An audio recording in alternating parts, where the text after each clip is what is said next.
Votre honneur, une petite réaction. Moi, je crois qu'ici, nous sommes en séance publique où nous cherchons à éclairer l'opinion en même temps, la justice et la vérité.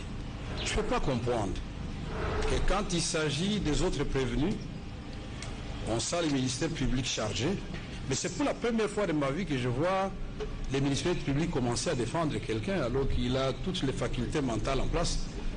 Comment Bitakwira devient un allié du ministère public alors que moi je vous ai sorti des documents qu'il a signés? Il viendra ici, le tribunal ne se contentera pas de sa parole, c'est tout simplement. Le tribunal va lui opposer les documents que j'ai présentés aujourd'hui et il va me dire oui ou non, s'il avait le couteau sur la gorge qu'elle avait signé, il va dire oui ou non, est-ce que le directeur de cabinet vous a demandé de le faire? Je ne lui ai jamais demandé de faire quoi que ce soit. Et je suis catégorique, dans le cas de ce premier contrat, je n'ai rien signé qui puisse m'engager. Voilà.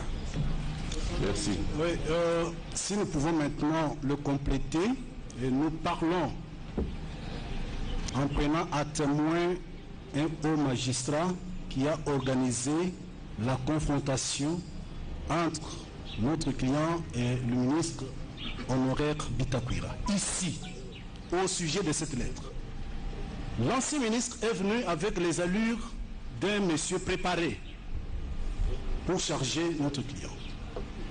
À la question de savoir s'il y avait écrit, il dit, on m'avait refusé l'avis de non-objection.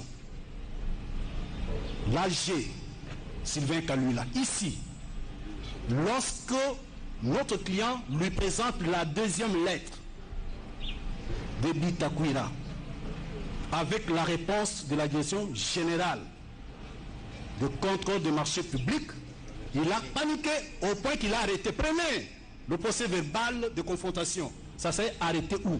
Voyez, ça s'est arrêté sans dernier mot des parties confrontées. Vous n'avez qu'à prendre, il est là. Il avait promis de revenir. Pourquoi il n'est plus revenu? Parce que ce qui a été préparé, ils ont été surpris qu'il y avait une deuxième lettre de Bitakwira et il y avait une deuxième réponse. Il est là, il n'est jamais revenu. Et donc, ça veut dire que, quelque part, on a pensé qu'on allait charger M. Vital Kamerhe en ignorant la deuxième lettre et la réponse de la direction générale de contrôle des marchés publics. Que cela soit acté, et vous allez retrouver dans ce procès verbal de confrontation, l'avocat général Kalula Sylvain a arrêté cette confrontation parce qu'il était surpris, il n'est jamais revenu. Nous avons dit.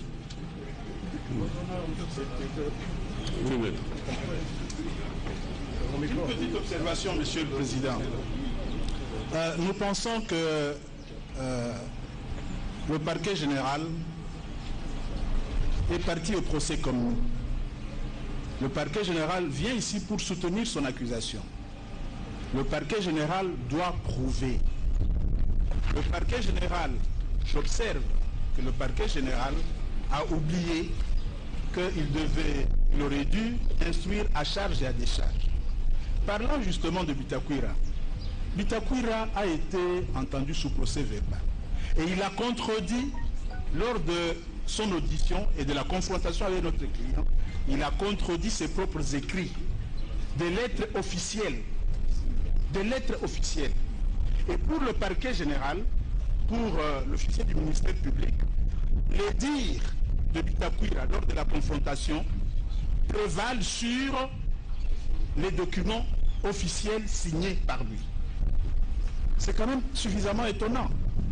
Alors, quand le ministère public parle toujours de Bitakwira, il dit qu'il n'était pas invité. C'est le ministère qui était invité. Et quand notre client parle d'institutions, de démarches institutionnelles, c'est le ministère qui était invité.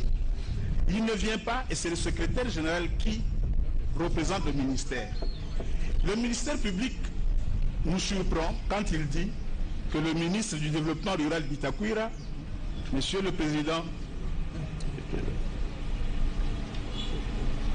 oui, Monsieur le Président, je ne voulais pas vous distraire. Allez-y.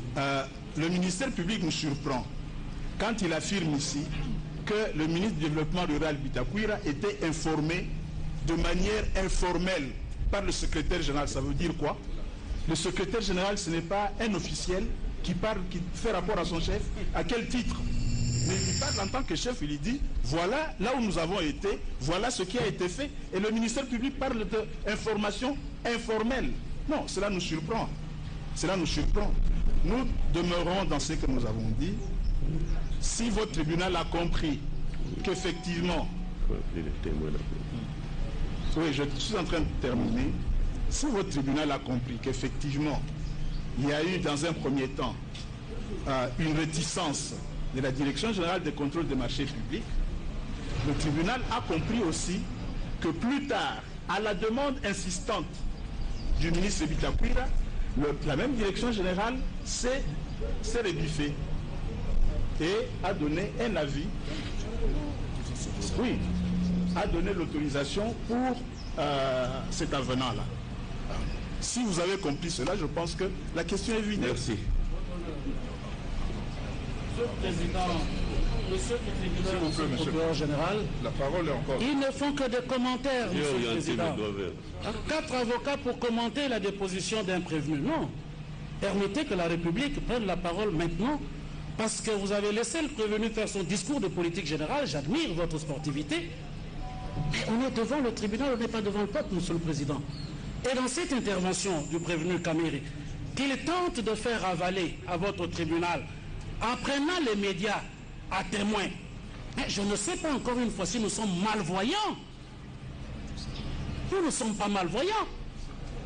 Dans sa première prise de parole, parce que nous avons une série de questions qui les dévient, parce que votre tribunal a commencé à mettre le doigt là où il doit être mis.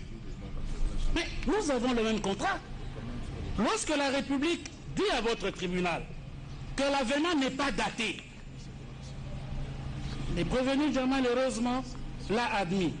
Le prévenu Kamere vous dit quoi?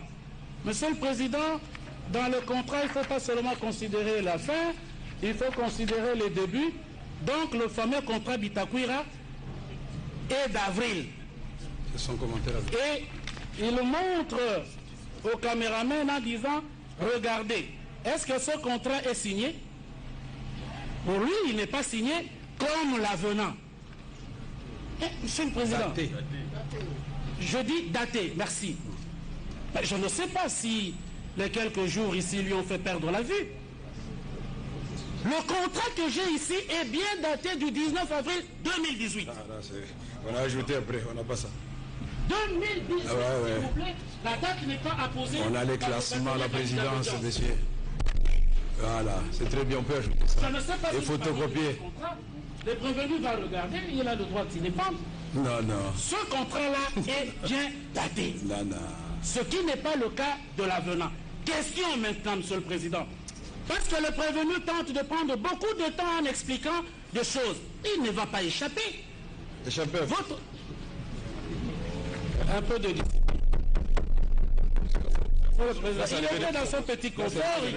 Nous avons la parole, Monsieur le Président. Non. C'est une observation. Vous n'avez pas encore la parole.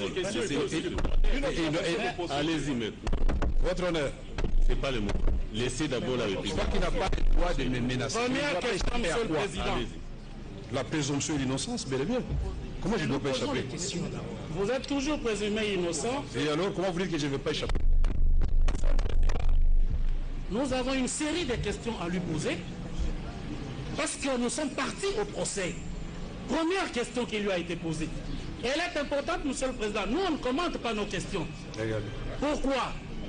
Parce que lorsque vous posez, et le ministère public avec raison, la question du contrat, monsieur vous dit, oui, le contrat de Bitakwira. Ils ont la preuve que ce contrat a été signé, et j'affirme, au nom de la République, que ce contrat signé a obtenu l'avis de non-objection et monté devant le Premier ministre avec une fiche d'approbation. Le Premier ministre l'a approuvé, et à l'époque, c'est M. Cheikh Kitundu, faisant fonction du Premier ministre, en bonne et due forme. Nous sommes en avril 2018. Maintenant, Monsieur le Président, pour que vous compreniez, parce que nous parlons du détournement, et il n'est pas nécessaire que le détourneur ait signé. Mais vous allez comprendre dans la trame, dans les faisceaux d'éléments du procès, pour dire si vous êtes convaincu ou pas. Première question. Parce que l'avenant dont on parle, qui n'est pas daté, il y a un chiffre, il y a une indication que ce fut au mois d'avril. Et votre tribunal a bien posé la question à M. Camille, à laquelle il n'a pas répondu. Est-ce qu'il confirme que cette